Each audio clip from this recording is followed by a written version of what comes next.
تھا، کل بھی تھا اور آج بھی ہے۔ اس کی ایک اور الحمدللہ رب العالمین والصلاة والسلام علی سید المرسلین، اما بعد فاعوذ باللہ من الشیطان الرجیم، بسم اللہ الرحمن الرحیم، الصلاة والسلام علیک یا رسول اللہ وعلی آلک واصحابک یا حبیب اللہ، الصلاة والسلام علیک یا نبی اللہ وعلی آلک واصحابک یا نور اللہ، حویت سنت الاعتکاف۔ حضور اکرم نور مجسم شاہ بنی آدم رسول محتشم صلی اللہ تعالی علیہ وآلہ وسلم کا فرمان عالی شان ہے، جو شخص جمعہ والے دن 100 مرتبہ درود پاک پڑھے، اللہ پاک اس کی 100 حاجتیں پوری فرماتا ہے، 70 آخرت کی اور 30 دنیا کی۔ جو جمعہ والے دن 200 بار درود پاک پڑھے، اس کے 200 سال کے گناہ معاف ہوتے ہیں۔ اللہ پاک ہمیں نبی پاک صلی اللہ علیہ وسلم کی ذات پاک پر کثرت سے درود و سلام پڑھنے کی توفیق عطا فرمائے۔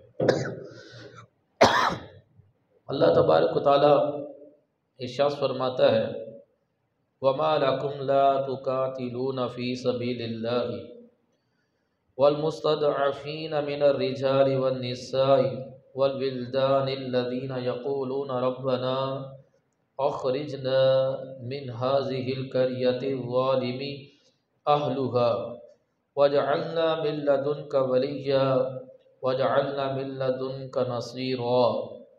ترجمہ: اے مسلمانوں، تمہیں کیا ہو گیا ہے کہ تم اللہ کی راہ میں جہاد نہیں کرتے، حالانکہ کمزور مرد، عورتیں، بچے ظلم سے تنگ آ کر یہ دعا کر رہے ہیں کہ اے ہمارے رب، ہمیں اس شہر سے نکال جس کے رہنے والے ظالم ہیں، اور ہمارے لیے اپنی بارگاہ سے کوئی حمایتی بنا دے اور کسی کو اپنے پاس سے ہمارا مددگار بنا دے۔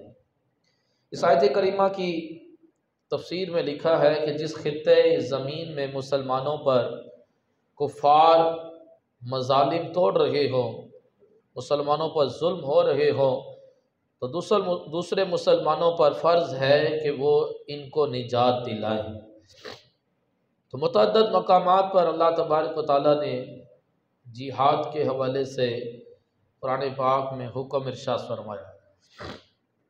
رب تعالیٰ نے اپنے محبوب مکرم صلی اللہ علیہ وسلم کو پوری کائنات سے زیادہ حسن و جمال عطا فرمایا، اور تمام عمدہ اوصاف اور اچھی عادات کو بھی آپ کی ذات اقدس میں جمع فرما دیا۔ نبی پاک صلی اللہ علیہ وسلم سب سے بڑھ کر حسین بھی ہیں، سب سے اعلیٰ اخلاق کے مالک بھی ہیں، اور سب سے زیادہ بہادر بھی ہیں۔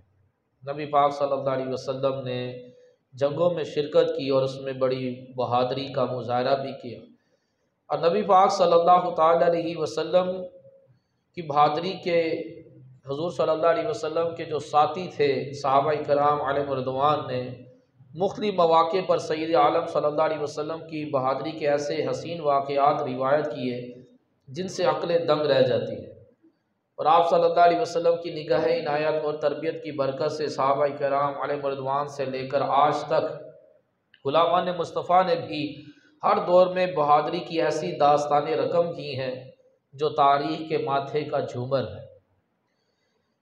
نبی پاک صلی اللہ تعالی علیہ وسلم کو اللہ تبارک و تعالیٰ نے بے پناہ طاقت اور قوت بھی عطا فرمائی، اور نبی پاک صلی اللہ تعالی علیہ وسلم نے صحابہ کرام علیہم رضوان کو جہاد کی ترغیب بھی دلائی۔ فرمایا کہ جب میری قوم تلوار زمین پر رکھ دے گی تو ذلیل اور رسوا ہو جائے گی۔ تو ہماری خوشحالی اور کامیابی اس میں ہے کہ اللہ کی رضا کے لیے، کلمہ حق کو بلند کرنے کے لیے، مسلمانوں کو ظلم سے بچانے کے لیے ہمیشہ تلوار جو ہے وہ میان سے باہر رہنی چاہیے۔ تو جب مسلمان اس طرح کے معاملات کو ترک کر دیں گے تو ذلیل و رسوا ہو جائیں گے۔ تو دنیا کے مختلف خطوں میں کافر مسلمانوں پر ظلم کرتے رہتے ہیں، لیکن دیگر مسلمان سوائے مذمتی بیانات کے علاوہ اور کچھ بھی ان سے ہو نہیں پاتا۔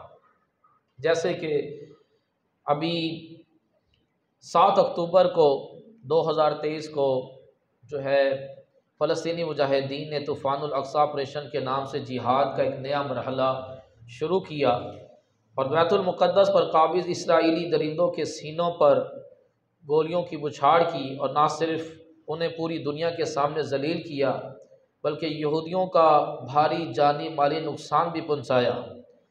اس رد عمل میں اسرائیل نے فلسطین کے شہر غزہ کی ناکہ بندی کرتے ہوئے بجلی، ایندھن، سامان اور پانی خوراک کی سپلائی منقطع کر دی اور بم باری سے سینکڑوں عمارتیں تباہ اور 1200 کے قریب شہری شہید کر دیے۔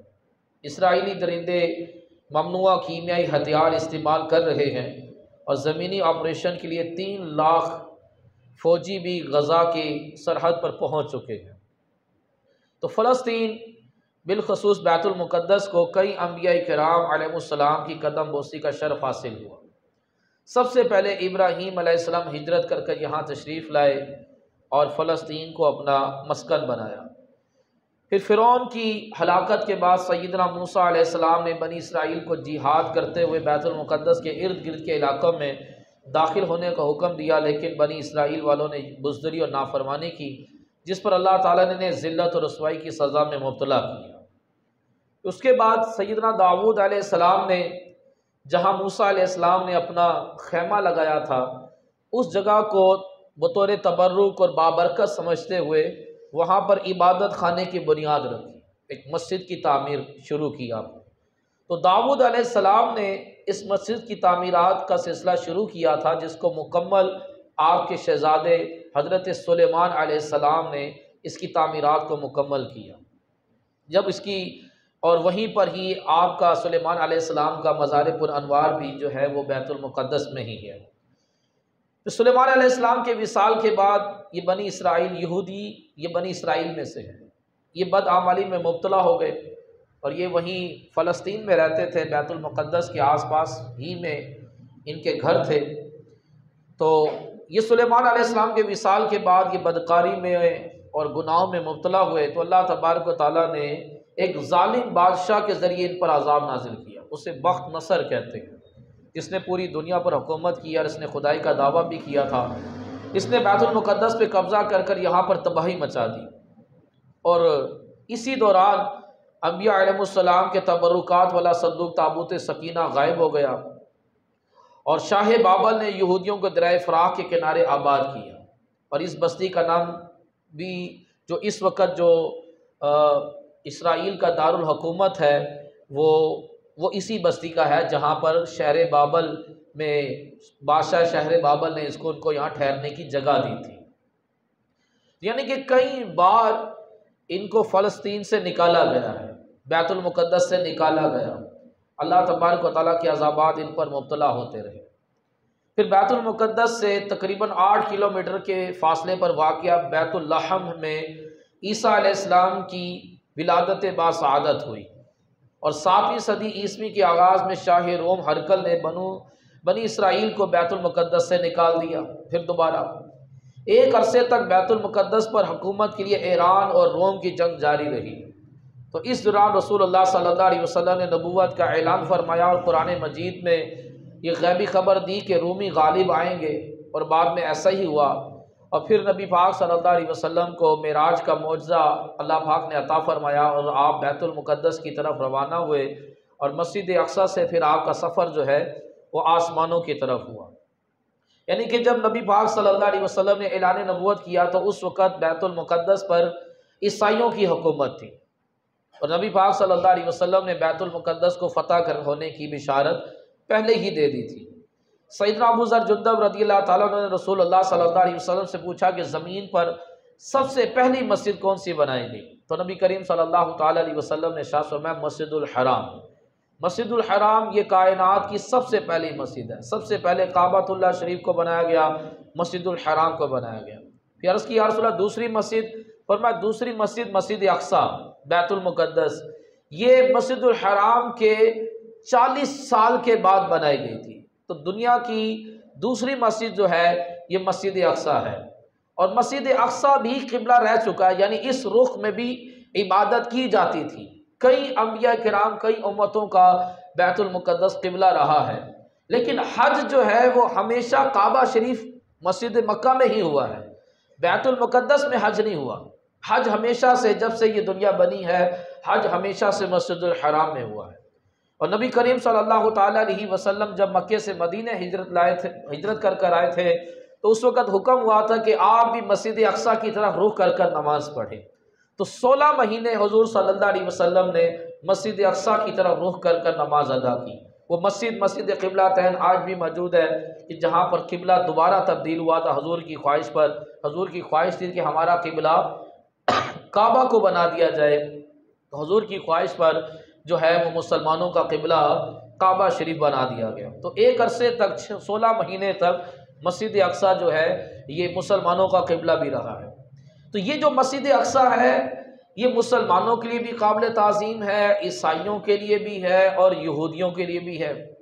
یہودی اس کو اس لیے مقدس سمجھتے ہیں کہ اس کی تعمیرات جو ہے وہ داؤد علیہ السلام اور سلیمان علیہ السلام نے کی تھی، اور عیسائی اس لیے اس کو بڑا مقدس سمجھتے ہیں کیونکہ عیسیٰ علیہ السلام کی ولادت اس کے قریب ہی ہوئی تھی، اور حضرت مریم رضی اللہ تعالیٰ عنہ آپ کی والدہ یہاں مسجد اقصیٰ ہی میں عبادت میں مصروف رہتی تھی۔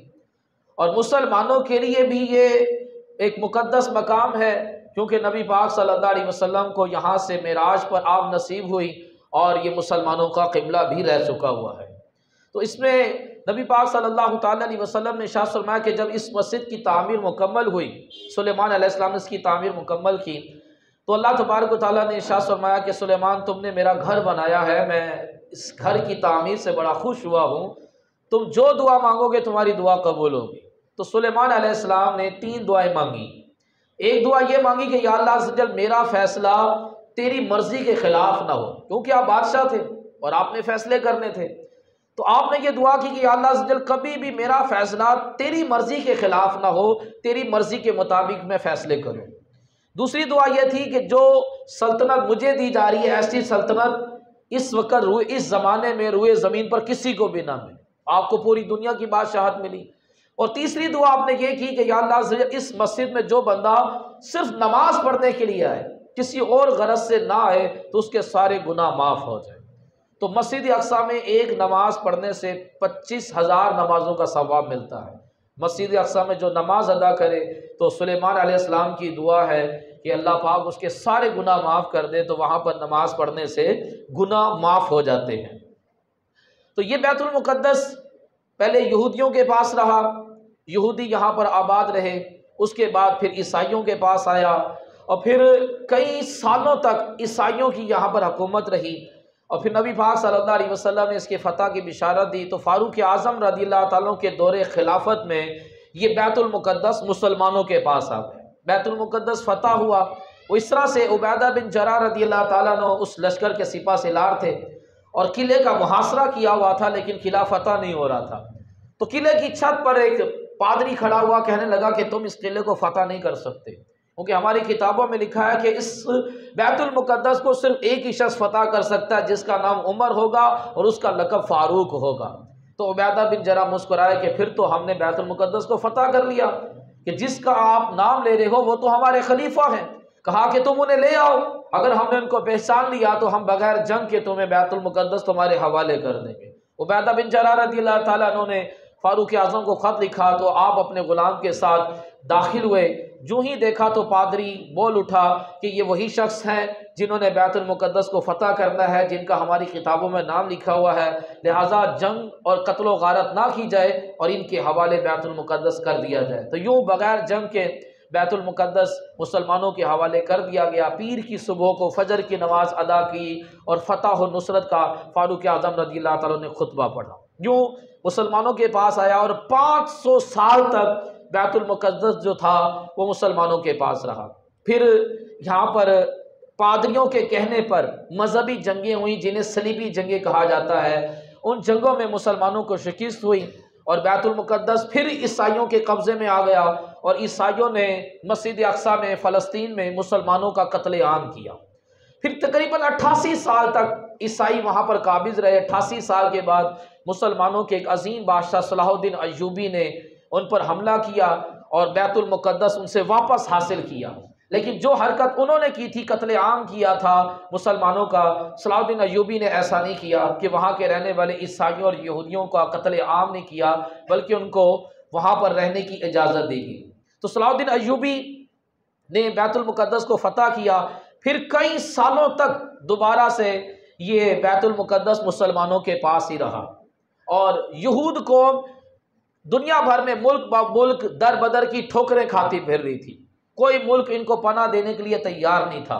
ہٹلر نے بے تحاشا یہودی قتل کیا تو لوگوں نے ہٹلر کو ظالم کہنا شروع کر دیا، تو ہٹلر نے 30,000 یہودی چھوڑ دیے، اس کا ارادہ سارے یہودی مارنے کا تھا، تو اس نے 30,000 یہودی چھوڑ دیے اس وجہ سے کہ تاکہ لوگوں کو پتہ چل جائے کہ میں نے ان کو کیوں قتل کیا، کیونکہ اس دنیا کے اندر یہودی ایک بڑی شرارتی قوم ہے۔ یہ وہ قوم ہے کہ جس نے 70,000 انبیاء کرام کو بھی شہید کیا، یعنی کہ اس قوم میں کسی قسم کی بھلائی نہیں ہے، دنیا کی گندی ترین شرارتی ترین قوم یہودی ہے۔ تو وہ 30,000 یہودی دنیا میں در بدر کی ٹھوکریں کھاتے پھر رہے تھے، ان کی اپنی کوئی سلطنت نہیں تھی، اپنا کوئی ملک نہیں تھا۔ تو پھر یہ ان کو فلسطینیوں نے بڑا مظلوم سمجھ کر اپنے ہاں رہنے کی اجازت دی، حالانکہ یہ فاروق اعظم رضی اللہ تعالیٰ کے قانون کی خلاف ورزی تھی۔ اصل میں فلسطینیوں نے یہ بہت بڑی غلطی کی، جس غلطی کو ان کو بھگتنا پڑ رہا ہے۔ فاروق اعظم رضی اللہ تعالیٰ کا قانون یہ تھا کہ یہودی جو ہے یہ بیت المقدس میں رہائش اختیار نہیں کرے گا، رہائش اختیار نہیں کر سکتا، یہ صرف یہاں پر زیارت کے لیے آئے گا، ان کو یہاں پر ایک زمین کا ٹکڑا بھی نہیں ملے گا۔ تو جب خلافت عثمانیہ تھی تو یہ یہودی خلیفہ عبد الحمید کے پاس گئے اور 50 لاکھ سونے کے سکے 50 لاکھ سونے کے سکے دے کر خلیفہ عبد الحمید سے کہا کہ ہمیں چند ٹکڑا جو ہے وہ فلسطین میں دے دیا جائے رہنے کے لیے۔ تو خلیفہ عبد الحمید نے بڑے جلال کے ساتھ کہا کہ یہ فلسطین، یہ بیت المقدس، یہ میرے باپ کی جاگیر نہیں ہے جو میں تمہیں 50 لاکھ سونے کے سکے میں فروخت کر دوں، یہ امت مسلمہ کا ورثہ ہے جس کا تمہیں ایک ٹکڑا بھی نہیں دیا جائے گا۔ تو اب یہ خلافت عثمانیہ سے مایوس ہو گئے اور کہا کہ جب تک خلافت عثمانیہ ہے ہمیں فلسطین میں رہنے کی کوئی جگہ نہیں مل سکتی۔ پھر امریکہ اور برطانیہ کی مدد سے انہوں نے ایک خلافت عثمانیہ کے ٹکڑے ٹکڑے کیے، جس میں فلسطین والا کے لوگ بھی بیچ میں کچھ مسلمان ان کے کہنے پر آ گئے، اور اپنے ہی مسلمانوں نے خلافت عثمانیہ کے خلاف بغاوت کر دی، اور چند عرب ممالک نے بغاوت کی، خلافت عثمانیہ کے ٹکڑے ٹکڑے ہو گئے، اور پھر یہ بڑی آسانی کے ساتھ فلسطین کے ایک حصے پر اقوام متحدہ میں یہ چیز طے پائی گئی کہ 33% حصہ جو ہے فلسطین کا وہ یہودیوں کو دیا جاتا ہے۔ یہ اقوام متحدہ میں یہ طے پایا، اور ایک اسرائیل ریاست جو تھی وہ قائم ہو گئی۔ پھر اس 1948 سے لے کر یہ 2023 تک، اب تک یہ یہودی کہاں 33% حصے پر تھے، لیکن یہ وقتاً فوقتاً لڑائیاں کر زمینوں پر مزید قبضے پر قبضہ کرتے رہے، تو کہاں اتنا اسرائیل تھا، اور اب یہ اتنے عرصے میں کافی بڑا ہو چکا ہوا ہے، یعنی کہ یہ قبضہ کرتے چلے گئے ہیں۔ اقوام متحدہ نے جتنا حصہ ان کو دیا تھا اس سے کہیں زیادہ زمینوں پر یہ قابض ہو چکے ہیں، اور 1948 سے لے کر اب تک یہ کئی فلسطینیوں کا قتل عام کر چکے ہیں، کئی فلسطینیوں کو شہید کر چکے، ان میں بچے بھی، عورتیں، جوان سب شامل ہیں، اور یہ ان کا قتل عام کرتے چلے گئے۔ اور پھر یہ ایک دنیا کی اس وقت اپنے آپ کو بڑی پاورفل قوم قرار دیتے ہیں کہ ہماری انٹیلیجنس ایک خطرناک انٹیلیجنس ہے، اور ہمارے پاس جو ایک ٹیکنالوجی کا نظام ہے وہ بڑا مضبوط نظام ہے۔ ایک دنیا میں انہوں نے خوف و ہراس پھیلایا ہوا۔ حماس جس تنظیم نے اس کے اوپر حملہ کیا، 5000 راکٹ ان کی چھاؤنیوں پر اور ان کے جہازوں پر داغے، اور کئی یہودیوں کو واصل جہنم کیا۔ یہ حماس ایک تنظیم ہے کہ جو 1987 کے اندر ایک عالم دین، ایک نیک بزرگ عالم دین حافظ تھے، ان کا نام احمد یاسین تھا، انہوں نے اس تنظیم کی بنیاد رکھی تھی۔ یاد رکھیے گا کہ آج تک جب بھی کہیں مسلمانوں پر مسئلہ ہوا ہے تو الحمدللہ علماء ہی نے مسلمانوں کی مدد کی ہے۔ یہ علماء ہر وقت علماء امت کی خیر خواہی کے لیے آگے پیش رہے ہیں۔ اگر آپ پاکستان کی جنگ آزادی کو دیکھتے ہیں تو اس میں بھی زیادہ علماء شہید ہوئے، اور اس میں علماء کا بہت بڑا کردار تھا، اور پاکستان بنانے میں بھی علماء کا بہت بڑا کردار۔ تو احمد یاسین ایک عالم دین حافظ قرآن تھے، انہوں نے اس تنظیم کی بنیاد رکھی اور اس تنظیم کے اندر جہاد، تبلیغ اور فلاحی کام یہ کرتی تھی۔ تو اس حماس کی اس تنظیم نے یہ 5000 میزائل ان پر داغے، اور جس کی بنا پر ان کی ساری ٹیکنالوجی فیل ہو گئی۔ ان کے پاس ٹیکنالوجی ہے کہ میزائل ان کے ملک میں داخل ہو تو وہ فیوز ہو جائے گا، اور ان کی انٹیلیجنس جو ہے وہ دنیا کی خطرناک انٹیلیجنس مانی جاتی ہے۔ تو اس کے حملے کا نہ تو ان کی ایجنسیوں کو پتہ چلا، اور نہ ہی اس راکٹ جو ان کے ملک میں داخل ہوئے، نہ ہی ان کی ٹیکنالوجی ان راکٹ کو روک سکی۔ تو پتہ یہ چلا کہ جب اللہ تبارک و تعالیٰ مدد کرتا ہے تو بڑی سے بڑے پاورفل لوگ جو ہیں وہ بالکل زیر و زبر ہو جاتے ہیں جب اللہ تبارک و تعالیٰ کی مدد شامل حال ہو۔ تو یہ وہ جو احمد یاسین جو تھے فلسطین کے عالم حافظ، 2004 میں فجر کی نماز پڑھنے کے لیے جا رہے تھے تو یہودیوں نے میزائل مار کر انہیں شہید کر دیا تھا۔ تو یہ ان کی بنائی ہوئی تنظیم ہے جو ابھی تک وہاں پر جہاد کا سلسلہ جاری و ساری رکھے ہوا ہے۔ اس کے بدلے میں اسرائیل نے کیا کیا، وہاں کے شہریوں کا قتل عام کر دیا، اور اب تک 1200 سے زیادہ جو ہیں وہ شہری شہید کیے جا چکے ہوئے ہیں۔ تو یہ اسٹوری ہے بیت المقدس کی، اور یہ سلسلہ جاری رہے گا، اور انشاءاللہ حضرت عیسیٰ علیہ السلام جب آپ کا نزول ہوگا اور امام مہدی کا جب ظہور ہوگا تو وہ پھر بیت المقدس کو دوبارہ سے فتح کریں گے، اور ایک ایک یہودی کو جو ہے وہ چن چن کر قتل کیا جائے گا۔ لیکن اس میں اب ہماری کیا ذمہ داری ہے؟ 50 کروڑ عربی ہیں، 50 کروڑ، اور ہم مسلمانوں کی تعداد جو ہے وہ 1.5 ارب ہے، اور یہودیوں کی تعداد بامشکل 1 کروڑ ہوگی۔ لیکن 50 کروڑ عربیوں کے اندر اتنی ہمت و جرأت نہیں ہے کہ وہ یہودیوں کو آنکھیں دکھا سکیں۔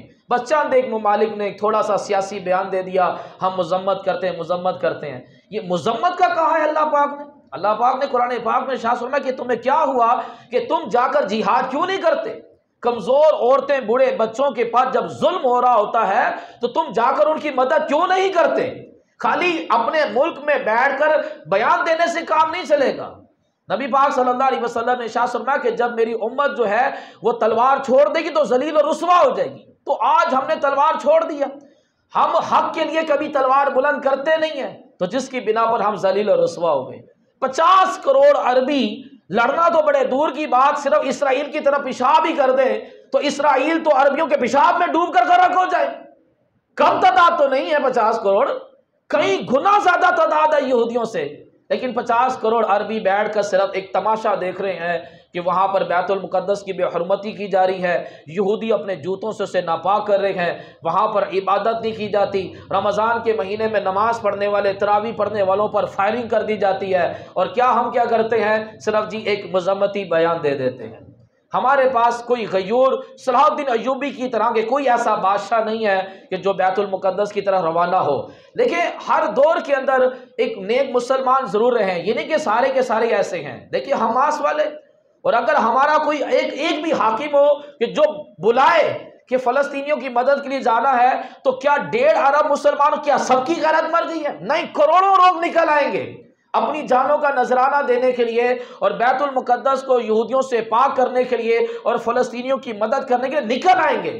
لیکن یہودیوں نے پوری دنیا میں جال ایسا پھیلایا کہ ہمارے حکمران ایسے ہیں جو ضمیر فروش ہیں، جو اپنا ضمیر فروش کر چکے ہوئے ہیں، ان کے اندر کوئی غیرت نہیں ہے، اور کسی مسلم ممالک میں کسی غیرت مند کو حاکم بننے بھی نہیں دیتے، کیونکہ اس کو معلوم ہے کہ ایک بھی غیرت مند حاکم بن گیا تو ایک حاکم اپنی ایک قوم کو بھی لے آیا تو ہمیں تباہ و برباد کر کر رکھ دیا جائے گا۔ دیکھیں حماس کی تنظیم، اس میں کتنے کے افراد ہوں گے، ان کے پاس کتنا کا اسلحہ ہوگا، لیکن ایک مرتبہ انہوں نے یہودیوں کو جھنجھوڑ کر رکھ دیا اور پوری دنیا کو ہلا کر رکھ دیا کہ جو اپنے آپ کو بڑے پاورفل کہہ رہے تھے، ان کی ساری ٹیکنالوجی فیل کر کر رکھ دی ہے۔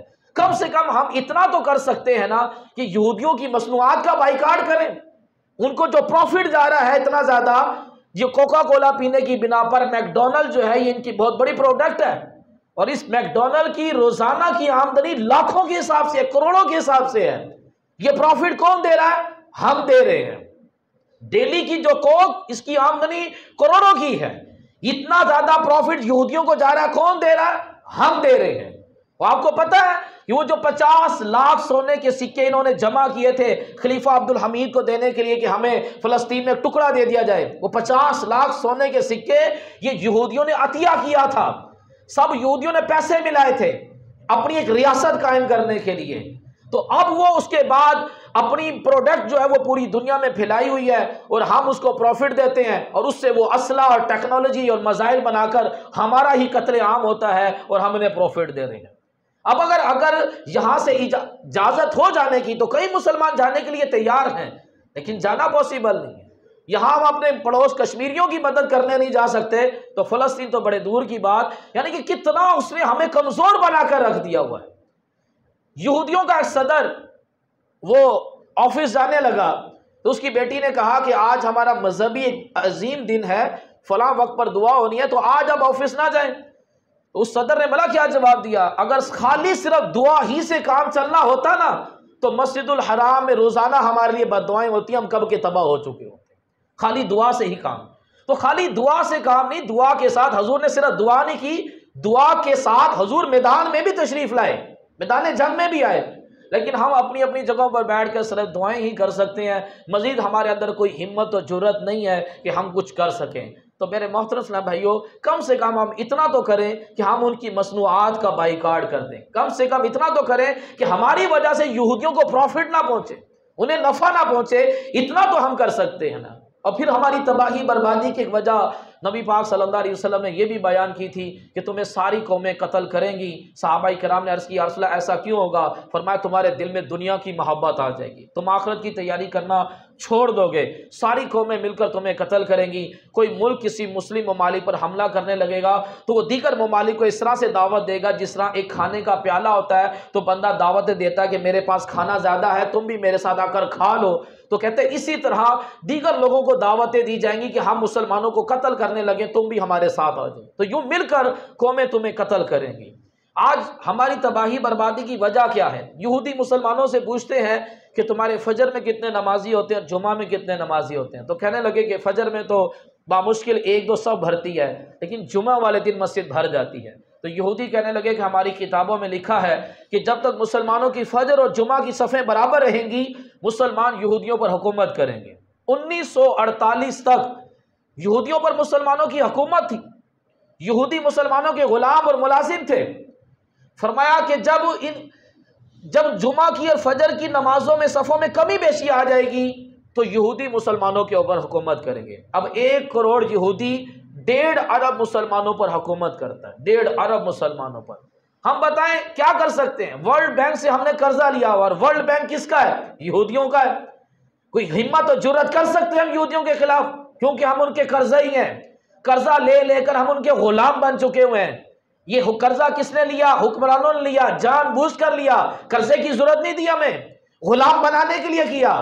اگر ابھی ہم یہودی کے خلاف کوئی بات بھی کرتے ہیں تو IMF طرح طرح کی پابندیاں ہمارے اوپر لگا دے گا، کیونکہ ہم قرضہ ہی ہیں، بنا کے رکھ دیا نا غلام، ہمیں ملازم بنا کر رکھ دیا۔ تو ہماری فجر اور جمعہ میں نمازیوں کی کمی ہوئی تو دیکھیں 1 کروڑ یہودی 1.5 ارب مسلمانوں پر حکومت کرتا ہے، تبھی وہ ہماری مساجد کو آباد ہونے نہیں دیتے اور طرح طرح کے دیگر ایونٹ رکھے جاتے ہیں کہ لوگ نماز کی طرف کم اور دیگر معاملات کی طرف زیادہ جائیں۔ تو میرے محترم اسلام بھائیوں، ہمیں نماز کی طرف بھی آنا ہوگا اور دوسرا کہ ان یہودیوں کا بائیکاٹ کرنا ہوگا، ان کی تمام مصنوعات کا بائیکاٹ کرنا ہوگا، کم سے کم اس میں اتنا تو ہمارا حصہ مل جائے۔